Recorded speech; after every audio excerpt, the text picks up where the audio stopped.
I'm Jon Jeffress, and I own Deep South Focus Photography. Yay! Well, welcome to the podcast. I think you've been on before, correct? Yeah, about 5 years ago. I know it's been Yeah. quite a long time. So wanted to bring you back and do an update.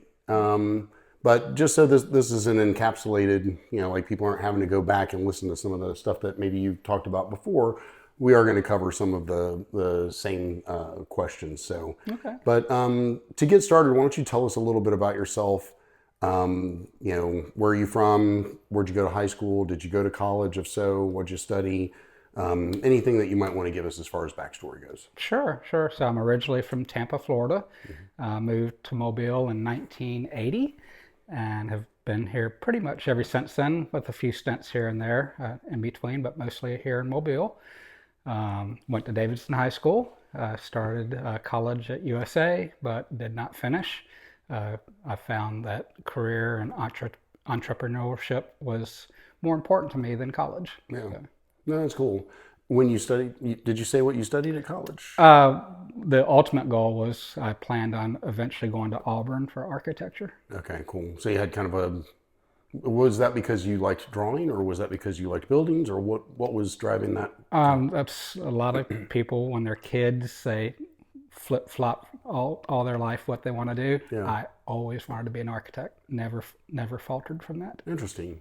And I find it kind of interesting now, spoiler alert, you take photos of houses, for a living. So, I mean, you kind of landed in the same area, but not doing the same thing. So it's kind of cool. But tell us about your first job, and tell us if there were any lessons that you still remember from that. Like the workforce development kind of stuff about, dealing with clients, or, I mean, even mundane stuff like how to mop a floor is usually the example that I give. But anything you remember from that time? Yeah, just that hard work pays off. Taking care of your clients and customers really shows management, leadership, your qualities, and can lead to you getting promotions. And my first job was at Little Caesars, and ultimately I ended up managing my own unit. So, No, very cool. I did not know that about you. yeah. So I spent some time in retail, going through college and stuff, and I had aspirations of going into management at Lowe's or Home Depot. Did you ever leave the dream of architecture and consider just staying on with Little Caesars and, continuing on, or was that? While at Little Caesars, I did have aspirations for larger types of enterprises. I explored the idea of going to work for Cracker Barrel, but I didn't like the idea of having to move. Food service isn't your thing. Yeah, it wasn't my thing. Yeah, it's a brutal industry for sure. Hats off to those that are in it. So, well, tell us a little bit about Deep South Focus, and like when did you start the business? What do you all do? Tell us a little bit. Sure. So officially formed the business in March of 2012, and primary focus was automotive photography. So we go to car shows all over the Southeast and photograph the cars as they're entering the venue. And we have a mobile print studio. The car owners can come look at their photo, and if they like it, we print and frame it right there on site for them.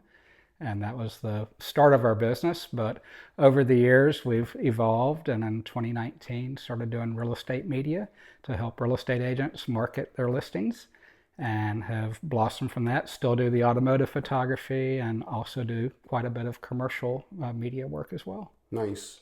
And so I'm going to go and just, one of the things that I'm curious about is, how are you finding the market today as far as real estate goes? Seems to be pretty hot Pretty right powerful. now. Yeah. Okay. And I think that photography is one of the most important things that can be invested in when trying to sell a home. And it used to be that realtors, and I'm not picking on realtors because you used to do this, but they'd walk in with their iPad or their iPhone, and they would take photos, and it didn't portray the property in the best light. But and they still do that, unfortunately. Yeah. So they still do that, because I thought that I got the sense that more people were investing in that. The more professional ones are. Okay. Sadly, there's still a lot that don't make that investment, and those properties, when you look through Zillow, you can see them, and the the online presence, that's the first impression you have of a home. And if the pictures aren't good, people are just going to swipe right by Yeah, it. there's so many people that are moving to this area from outside of the area Yeah. that oftentimes those pictures are the very first thing that they have as far as interaction with Yeah, the home in this area. yeah, So we have stories. We had a video that we produced of a home, and the people that ultimately bought it a year later saw the video, and they said when they sold their business, if that house was still on the market, they're going to buy it. Hadn't been to the house, just saw the video. wow, no, it's pretty So, powerful. I mean, it's no secret. My ex-wife is a realtor, and I used to take all of her photos. And back when we were getting started in her business, I think it was 2004, 2005. It was even worse as far as the photos go. And she had a number of people that said that they bought from her specifically because the photos, or they went, with her for listings because of the photos. And I don't do that anymore, but it just goes to show that it is an extremely important aspect of like selling any kind of property, and well worth the investment. But now, do you remember the first gig that you had specifically in the real estate world where you thought, hey, maybe there's something to this? um, I would say BNI, which that's how we know each other, Yeah. is from BNI. One of the members of my group was a real estate agent, and he hired me to shoot a listing. And at that time, I had no aspirations to do real estate media.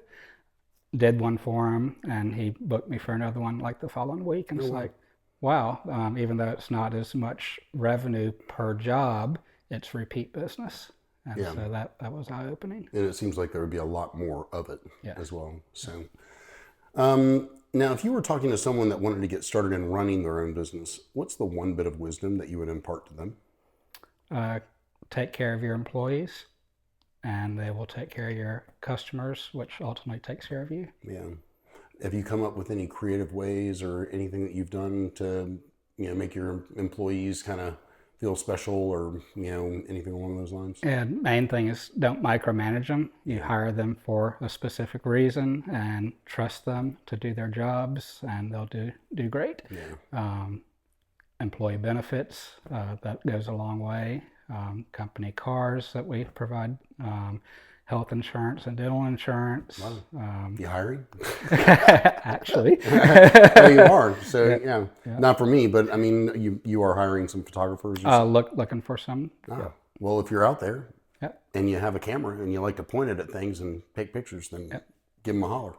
So, um, are there any books, podcasts, people, or organizations that have been helpful in moving you forward? And you don't have to hit all of them, but just pick one. Sure. So lots of great books I've read. Customer for Life. You Will Be Satisfied. Those are awesome books about how to take care of clients beyond their expectations. As far as people, there's Eli Jones, who has Norman and Young Real Estate Photography in the Dallas-Fort Worth area. He actually started a coaching business where he teaches people how to do and build their real estate media businesses. Yeah, cool. And that's how I got involved in scaling this business, taking his courses. Nice. And how have you? Because I mean, sometimes those courses can be good, and sometimes it's like, you may get one or two things out of it, and that's really all you kind of expect when you go into it. I mean, are there any nuggets there that you can share that would be kind of business general that that you could share with us? Oh, yeah, again, the big thing is taking care of the clients. He has this one story, he calls it painting the fence or painting the shed. He showed up for a real estate shoot. The agent is back there painting the shed. And instead of him being, I'm the photographer, that's not my job, he Right. grabbed a paintbrush and helped her finish painting the shed so they could do the photos. Yeah, doing whatever it takes in order to take care Yeah. of the clients. No, that's really interesting. Um, what's the most important thing that you've learned about running a business? Um, Price appropriately. If you can't make money, you can't survive. So it's not a race to the bottom. I always tell people to focus on cash flow. And the reason why is because without cash flow, if it gets constricted, then bad things happen, right? And so whenever you're focusing on that, it's like you want to focus on the inputs, right? So do I need to advertise more to get more leads, to get, more conversations with people to close more deals, or, whatever. But, I'm always telling them to focus on the cash flow, because it seems to be the killer of most businesses. And, most new entrepreneurs don't realize that they can have plenty of receivables, but if they don't have any cash, then they're kind of, SOL. Exactly. So, how do you like to unwind? I enjoy cycling. Don't do it enough, unfortunately. Staying too busy for that. Who has time? Yeah. But that's something I really enjoy doing. On the weekends, go ride down Bayfront Road down along the bay. Okay, I was going to say road cycling or road cycling. I mean, mountain biking isn't really a thing around here, so I mean, I get it. Yeah. We ride off road around here. Trail riding. Yeah, trail riding. So, I think you and I bonded about that, a number of years ago, where I was also an avid cyclist. Yeah. But I don't know. I did the accomplishment that I really kind of wanted to do, and I hung my bike up on the wall, and I haven't really missed it since. Yeah. I'm kind of a yo-yo, 2 years on, 2 years off. So. Yeah. I love the sport. I still love watching it and stuff, but it is very time consuming. So, so I've got 12 rapid fire questions for you. Uh-oh. Okay. So just spit out an answer. These are easy. So for instance, first one, what's your favorite type of music? Styx.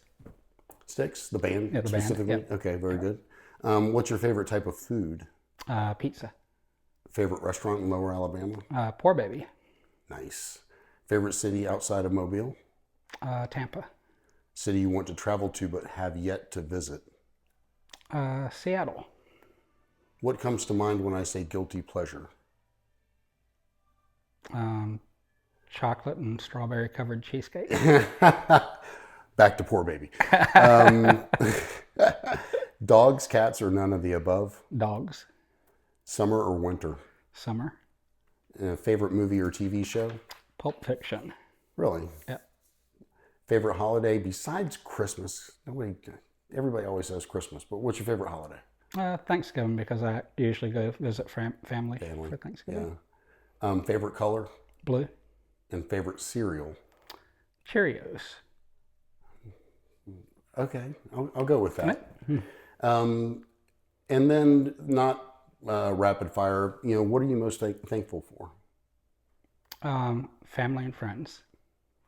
Yeah. Even with everything going on, that's the only thing that really matters, right? Yeah. Why don't you tell people where you can find you? DeepSouthFocus.com online, on Facebook, Deep South Focus and Deep South Focus RE, and Instagram as well, Deep South Focus and Deep South Focus _RE. Very cool. Anyway, I want to thank you for coming in to be on the podcast. To wrap up, any final thoughts or comments you'd like to share? Yeah, just get out there and make it happen. Anyone can be successful if they put their mind to it. No, that's good. Yeah, it really is. I'll share a final thought. Another friend of mine is starting a business right now, and just made his first sale and completed the service that he's offering. And it was interesting to talk to somebody that was at that stage, because having been in business for 20 plus years now, I think oftentimes we forget what that's like, that first sale. And it was just interesting to talk to him about that, and encourage him in that, and stuff like that. It was just an interesting conversation. And I was going to relate that back to something, but I don't remember what it was. Anyway, senior moment. Well, John, I appreciate your willingness to sit with me and share your journey as a business owner and entrepreneur. It's been great talking with you. Yeah, thanks for having me again. Absolutely. All right.